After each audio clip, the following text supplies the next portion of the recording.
We got a fun All-Star game there. You wanted the National League to win. I wanted the National League to win, but wanted Shohei Ohtani to get that MVP. Was not in the cards for us.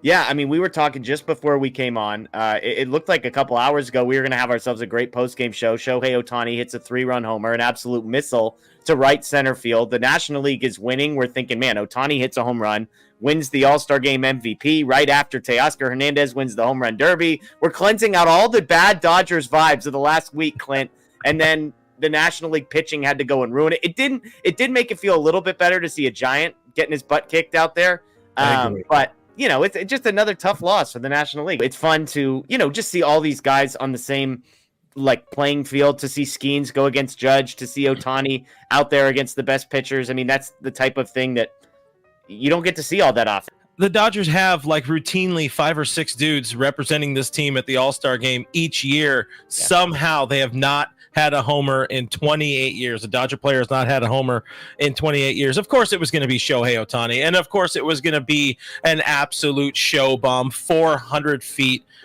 He's pretty good at baseball from what I've seen.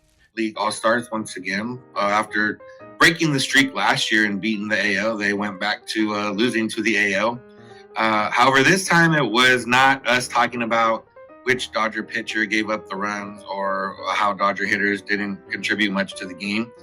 All the runs on the National League side came off the bat of Shohei Ohtani with a 3-run homer. He also added a walk and did strike out once against Mason Miller. But the stat was he was the only player to have all the RBI and all the walks for the National League in an All-Star game. And after one of the earlier games this season where it was a tungsten arm Doyle situation, after countless of those situations with the Angels the last few years, Jeff, it was, if Shohei doesn't hit that, like, the National League gets shut out probably. Yeah, I do have to say though, the tungsten arm O'Doyle stuff, people have to stretch for it since it came to the Dodgers, because the Dodgers have usually, when Shohei does something historic, the Dodgers have won for him. So they got to get a little bit more. Well, it was only that one time when they did lose, and he was the only one. It was a random stat. It's like the guy it wasn't. When he was on the Angels, it was literally doing something historic, and then them losing anyway. But you know, it's still funny. Yeah, when Ohtani does it, and Ohtani was in line to be. I messaged in a group I'm in. I said, if the National League can hold this lead, Shohei Ohtani is going to be the All-Star Game MVP, because you hit a 3-run homer and your team wins, you're going to be MVP. But unfortunately, Logan Webb had other ideas. Yeah, when Shohei hit that homer, I'm like, oh, National League has a good chance of winning, because realistically, you don't expect. Last year was 2-1 or 3-2. Like, you usually don't expect too many runs to kind of happen, and it didn't even go half an inning before that lead had evaporated. But yeah, I mean, Joe Davis pointed out that there were more runs scored in that inning, the third inning or whatever it was, than there were in all of last year's All-Star game. Both teams scored 3 runs in the third inning. Last year, there were only 5 runs scored total. I don't particularly really care if the NL wins or not in the All-Star game. I know some people, like to tie the allegiance. Realistically, it's just, I want cool things to happen in the All-Star game, and you got to see Mason Miller face off against Ohtani. Like, we got to see an Ohtani homer. The star power of Ohtani. Now you get to write his name in the lineup. What was that like, just sort of being around him on his side? The presence is pretty powerful. You sit next to him. He's just a normal kid, right? Too, the same thing. It's amazing. I watch these guys across the field. He's circling the bases after hitting home runs against the Arizona Diamondbacks. He hit one last night. It was great to high five when he came back into our dugout. We were on the same team. But I had a couple moments with him where it was kind of laughing. We were laughing and giggling and just carrying on and having the same type of conversation that you and I are having right now. But just a quality human being who happens to be a great player, and that's the intimidating part of being at the All-Star game. You're a part of this room. You're in this space where the best players are in the same space at one time. I was just hoping I didn't walk through the clubhouse and trip and fall in front of everybody. That was one foot, left, right. Just don't fall, don't trip. Good news if you're a Shohei Ohtani fan, because he's the only one that really did anything offensively for the National League. Hit a 3-run home run, put the National League up 3-0, hit it off Red Sox pitcher Tanner Houck, who we're going to actually see potentially coming up soon because the Dodgers begin the second half with the Red Sox at home. But anyways, Shohei Ohtani, the first Dodgers player to hit a home run in the All-Star game since Mike Piazza did it in 1996.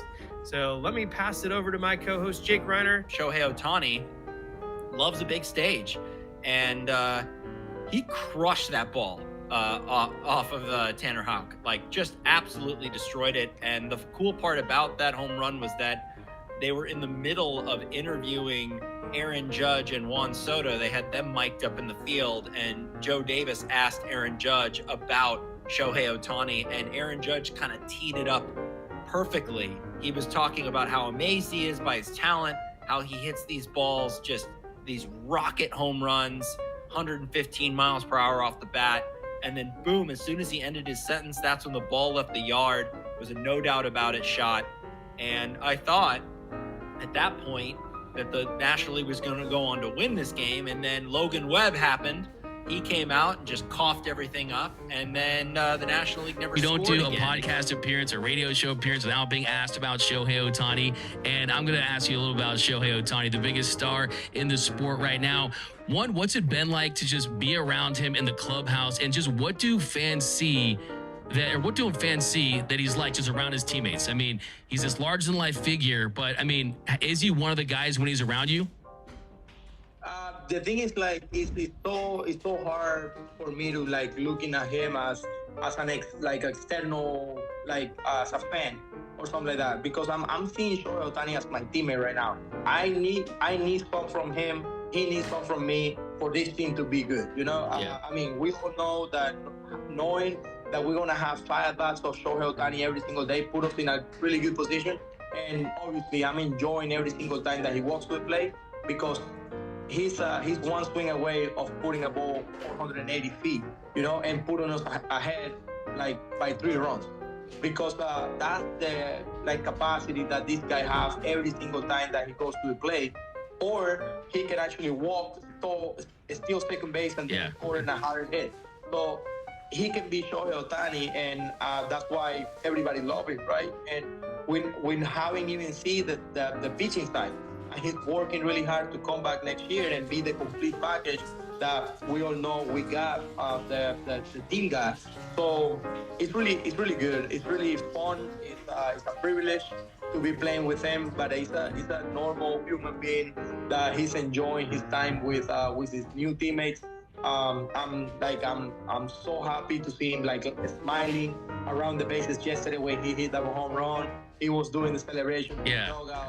Something that at the beginning of the year he probably wasn't like that loose. Now he seems to be enjoying the whole thing, and that's what you want from those guys, because they ask a lot of him when it comes to like MLB baseball worldwide, a lot of interviews, a lot of stuff, you know, like he needs to take care of a lot of media, fans and all that. It's been remarkable the way that he's been kind of handling all that throughout the years and the up and downs that we know it happens. Yeah, no, he's a rock star. He's the Beatles, Michael Jackson, Elvis Presley rolled into one on a baseball level. I'm sure you've had a lot of fanfare around him, and I think he does feel like he's more comfortable from the start of the season until now, just in that clubhouse. Have you noticed a big difference from the start of the season up until right now? Yeah, it's a different kind of ways that he comes to the ballpark every single day, and knowing that everybody has personalities that he kind of like, now he knows a little bit of the personality.